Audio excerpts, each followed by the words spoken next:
सरकार ने आके मेरा हाल जो पूछा, गाँव का बसाना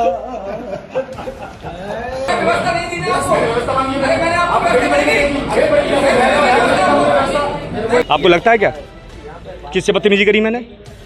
किससे बदतमीजी? आप बताओ। अब मैं मीडिया के माध्यम से पूछता हूँ, मोहित जाट ने किससे बदतमीजी करी? क्या अपनी बात को बुलंद करना, अपनी आवाज़ को, अपनी बात को रखना इस मंच के अंदर गुनाह है क्या? एक पार्षद के अधिकार क्या है?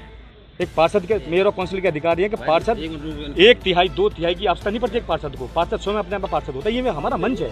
क्या कहना चाह रहे थे? क्या हमारा मंच चाहिए? आज क्या कहना चाह रहे थे? मैं ये चाह रहा था, जैसे मैं मानता हूँ स्थगित परिषद में एजेंडे पर चर्चा होनी चाहिए, मैं मानता हूँ, लेकिन मैं अपना ध्यानाकर्षण करा के 25 के धारा का वचन चाह रहा था। 25 के धारा में जनता से जुड़े मुद्दे आप उठा सकते हो, ये मेरा अधिकार। मैं ध्यानाकर्षण कराना चाह रहा हूँ। पार्षद का ध्यानाकर्षण नहीं करोगे क्या आप? ऐसी क्या जल्दी आपको? ऐसी क्या जल्दी आपको? क्या क्या मुद्दे हैं आपके? बिजली, पानी, सड़क, भ्रष्टाचार। सबूत ये दिखा तो रहा हूँ, चिल्ला चिल्ला के सबूत दिखा रहा हूँ। निगम शासन में जाएंगे, निगम शासन में मैं स्वयं जाऊंगा, इनके साथ दिखाऊंगा ये क्या है। ये ऐसे ऐसे सबूत हैं, हिला दूंगा मैं चीज़ों को पूरे बड़े बड़े। और 3 दिन पहले सारा हंगामा होता है और 3 दिन बाद सारा मामला, 2 दिन बाद सारा मामला सेटल हो जाता है। पर्चा चलने तो ऐसा सीधे सीधे आपका आरोप ये है, आवाज़ को दबाने की कोशिश की जा रही है। आवाज़ को दबाने की कोशिश की जा रही है। मैं श्रीमद महाराज ज्योतिरादित्य सिंधिया जी का सिपाही हूँ, मैं भाजपा का कट्टर कार्यकर्ता हूँ। भाजपा के सिपाही, मैं अपनी आवाज़ को बुलंद करूँ, मुझे कोई नहीं दबा पाएगा। आपके खिलाफ वो एक्शन लेने की बात मैं बिल्कुल तैयार हूँ, उनका स्वागत एक्शन में। जनता की लड़ाई तो लड़ रहा हूँ। मैंने यही तो बोला परसों, एक कर्मचारी से 5 से 10 हज़ार रुपये मांगे जाते हैं पोस्टिंग के लिए, उनके खिलाफ आवाज़ उठाना गलत है क्या?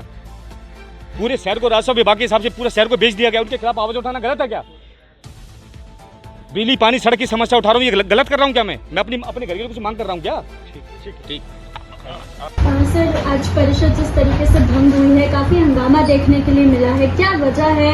बार बार इस तरीके से परिषद जो है वो स्थगित होती हुई नजर आ रही है। ये बात सम्मानित सदस्यों से पूछना चाहिए कि नियम के विपरीत बार बार सदन में व्यवधान डालना, नियमों के विपरीत चर्चा करना, बार बार उठना, व्यवस्था के नाम पे खड़े हो जाना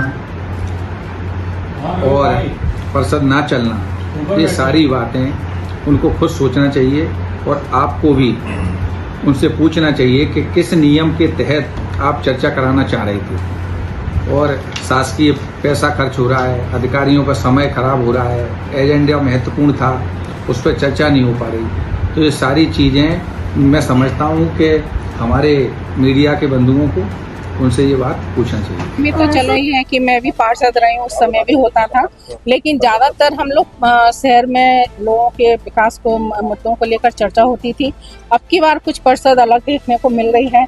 मुझे तो ये समझ में नहीं आ रहा है कि चाहे वो कांग्रेस के हों चाहे भाजपा के, सभी लोग आपस में सामंजस्य बिठाकर काम करना चाहिए, क्योंकि हम जनता के हित के काम करते हैं, ना कि हम यहाँ आकर अपने जो भी अपनी कमियां हैं वो नहीं गिनाना चाहिए। और कोई भी पद हो, जैसे सभापति अगर आसंदी से कुछ भी कहते हैं तो उनको भी सम्मान देना चाहिए, क्योंकि ये सभी पद सम्माननीय योग्य हैं, आयुक्त महोदय हो, अधिकारी हो। ठीक है, जो अधिकारी गलती करेगा उसके खिलाफ कार्रवाई की जाएगी, लेकिन सभी पार्षदों को मेरा कहना है कि आप लोग सभी, कोई भी हो, चाहे सभापति जी हो, आयुक्त महोदय हो, कोई भी, सभी का सम्मान कीजिए और उनके बातों को मानना चाहिए, क्योंकि वो भी एक सम्मान पद पर बैठे हैं और सभी भाजपा पार्षद भी सम्मानीय हैं, उनकी बातें भी सुनी जाती हैं, ऐसा नहीं है। लेकिन कुछ अधिकार होते हैं कि हर समय वो चीज़ नहीं हो सकती है। तो मुझे लगता है सभी लोगों को मिलकर केवल ग्वालियर शहर को विकास करना है, ये ध्यान में रखते हुए बैठक चलने देना चाहिए और कभी अगर ऐसा कुछ है तो आपस में बैठ के समस्या को सुलझाना चाहिए।